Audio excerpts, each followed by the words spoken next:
सपना studio Delhi. ठेकेदारवा रे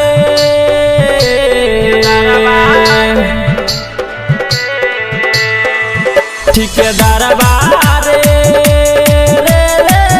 बाहरा से भेज दे हमारा साई के। ठेकेदारवा रे बाहरा से भेज दे हमारा साई के।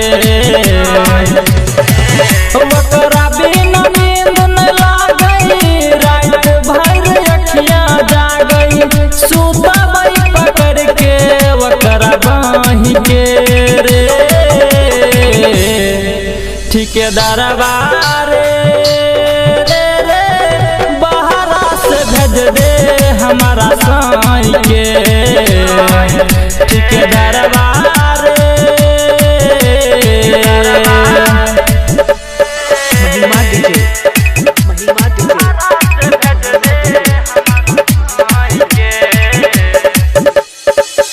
रेल रोज आबै छै, सैक हमारा नहीं लाबै छै, लागै कि फसल छै हमारा ऐसन बुझाई छै। रेल रोज आबै छै, सैक हमारा नहीं लाबै छै, लागै कि फसल छै हमारा ऐसन बुझाई छै। बिंदिया उदास लागई कानमा के बाली, ओकरेल तरसै छै होठवा के लाली रे। बिंदिया उदास लागई कानमा के बाली, ओकरेल तरसै छै होठवा के लाली रे। ओकरेल तरसै छै होठवा के लाली। दिलवा के बात हम दिलवा के बात हम केतना बतैयौ कही कही के रे। ठेकेदारवा रे बाहरा से भेज दे हमारा साई के। ठेकेदारवा बाहरा से भेज दे हमारा साई के।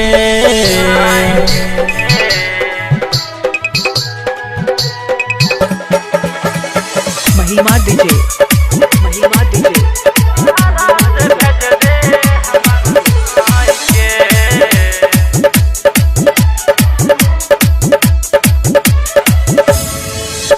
आजादवा घोर अइलै रे, दीपिका के जोर अइलै, देखैले गेलियै हम कि काल्हे भोर अइलै।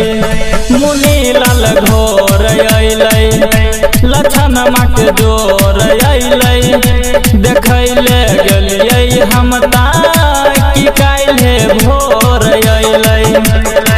लागै छी हमारा सैके रखने छी बन के, रोज दिन रात कटै छै हमर कैन कैन के रही। लागै छै हमारा सैके रखने छी बन के, रोज दिन रात कटै छै हमर कैन कैन के रही। रोज दिन रात कटै छै हमर कैन कैन के। मोन के मनाबै छियै, मोन के मनाबै छियै, तकिया के छतिया से धाई के रे। ठेकेदारवा रे